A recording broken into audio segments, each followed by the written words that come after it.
The countdown for the second edition of the Women's Premier League has already begun. And if you have been following our series, you would know that we have talked about the franchises like Delhi Capitals, Mumbai Indians, as well as Royal Challengers Bangalore. And now it's time for UP Warriorz, the Alyssa Healy led side. And actually, they boast of a lot of amazing international stars like Talia Meghrat and then Alyssa Healy, Chamari Athapattu. There have been a lot of players who have garnered such a huge amount of international attention on a global stage. And it would be, I think, a happy headache, Sabya, for a team like that to be having such an amazing international stars. See, last year the Warriors had a team to envy, and this year they even have a stronger team.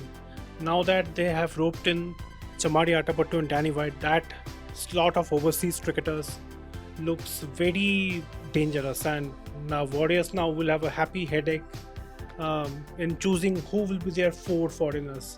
So you cannot leave out someone like a Sophie Eccleston, who has been consistent for England and in domestic cricket around the world. She's a number one ranked T20 bowler.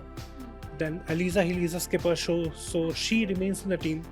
Talia Meghrat was the Women's T20 Cricketer of the Year in 2022 and also was the number one ranked batter in the format. So these three cricketers will be there in the UP Warriors team. So now they have to choose among Chamari Athapattu, Danny White and Grace Harris. Now if you look at Grace Harris, she was someone who scored at an average of around 60 last year and played at a strike rate of around 170. So dropping a player of Grace Harris's stature will need some heart from the UP Warriors. And if you see their replacements, if you see the others in the team, Chamari and Danny White, so I would have to say that Danny White may have to wait for a chances, but they have to make a tough call between picking between Chamari and Grace Harris, because if the kind of form Chamari has been in, she was a player of the tournament in the Women's Big Bash League after being named as a replacement. So that is one headache UP Warriors will have. And if suppose Chamari doesn't play and Grace Harris plays, so I believe that it will be Shweta Serabat who will be opening the batting with Alyssa Healy. Seems like Sabyasachi is in a lot of hurry to just conclude the video over here, as I really didn't get to talk and ask questions to him. He has actually concluded everything that I wanted to ask. So to sum it all up, Sabya, who do you think Alyssa Healy will be opening along with for UP Warriors this time? See, again, that's a tough choice. Alyssa Healy, and my personal favorite will be Alyssa Healy and Chamari Athapattu. But that means that you are somewhat leaving the middle order a little open. So I would still go with Shweta Seravat and Alyssa Healy, and with Grace Harris coming lower down the order. It's a tough choice given the kind of form Chamari has been in. But I will be going with the opening pair of Alyssa Healy, Shweta. And Alyssa Healy, of course, she took over the captaincy of Australia across the formats, and she has been actually leading from the front, and she has been in a great touch recently. So now since she's the captain of an international team and now handling a team like a domestic team like UP Warriors, will there be any added pressure on her? I don't think so, because Alyssa Healy has captained Australia at the biggest stage, and Australians are always used to handling pressure. And Healy has captained Australia and UP Warriors last season, and the recent series win against India will also give Healy a lot of confidence. So I don't think pressure is that much of a thing for Alyssa Healy. Who knows how to stand up? If someone has, Alyssa Healy scored that blistering half century against India in the T20 World Cup 2020 final, and then she scored a brilliant 100 in the Women's 2022 ODI World Cup. So she knows how to conduct herself under pressure. And I think we have been talking too much about the foreign players.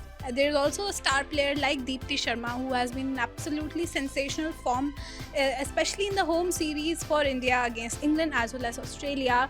And she was also named as the ICC Player of the Month in December for her exceptional performances throughout. But I think, if we actually deep dive into how she has been performing, one thing that remains a cause of concern, except from her exceptional spin bowling, is her batting, especially her finishing skills. She hasn't been able to, emerge as a good finisher for India in the T20Is. See, it goes without saying that Deepti is the number one spinner in India currently, so no one currently comes close to her. But it's her batting that is a bit concerning. If you have watched the ODI series in Australia, in the second ODI, she struggled to finish off the match and India ended up losing the game. Then last year in the Women's T20 World Cup semi-final against Australia, she failed to up the ante in the death overs. Also, if you remember in the final of the 2017 World Cup when India lost to England at the Lords, she was batting at the end and again failed to take her team home. So it's not her bowling that is in question. She's a brilliant bowler, but the Warriors need to think about where to slot Deepti in the batting order. Because if the team needs some 10 runs and over and you send in Deepti, so I'm not sure that if she has the batting to take the team past the finish line. And of course, we had talked about all the experienced players, and WPL, the Women's Premier League, is actually all about finding, scouting young Indian talents. And actually, the UP Warriorz do have some in their kitty, right? With Brinda, who has been roped in for, by the way, 1 crore. And then we also talked about Shehrawat, and I think they actually have a lot of young talented prospects in their team. See, I am looking forward to watching Parshvi Chopra. If you remember in the Women's Under-19 T20 World Cup last year, she was the second highest wicket taker. So, and she also got to play 4 matches. Although she is yet to show that kind of skills, but I believe that this could be the breakout season for someone like Parshvi, who can be very handy for India going forward since she's a genuine leg spinner. Then we have Shweta Sehrawat. Although she played last season, she couldn't quite live up to the expectations, but then again she's young and has a lot to learn too. And this season could be the season when Sehrawat does justice to her talent. And if you remember, she was also leading run scorer in the Women's Under-19 T20 World Cup last year. And third, I will go with Vrinda Dinesh. She was roped in for around 1 crore by the Warriors, and she played against Bangladesh A and against England A last year. So she will also be pretty high in confidence, and these 3 cricketers may turn out to be the breakout stars for the Warriors in the next season. So looks like the team looks pretty much well settled. One of their weaknesses could be their fast bowling and over dependence on Dahlia McGrath is what we see with a plethora of spinners in option for them. But fast bowling looks like a weakness for the team. But with Alyssa Healy, one of the top women cricketers in the current setup being there, let's see how UP Warriorz will be playing in this very season. This is me, Diya Kakkar, signing off with Sabyasachi for India Today Digital.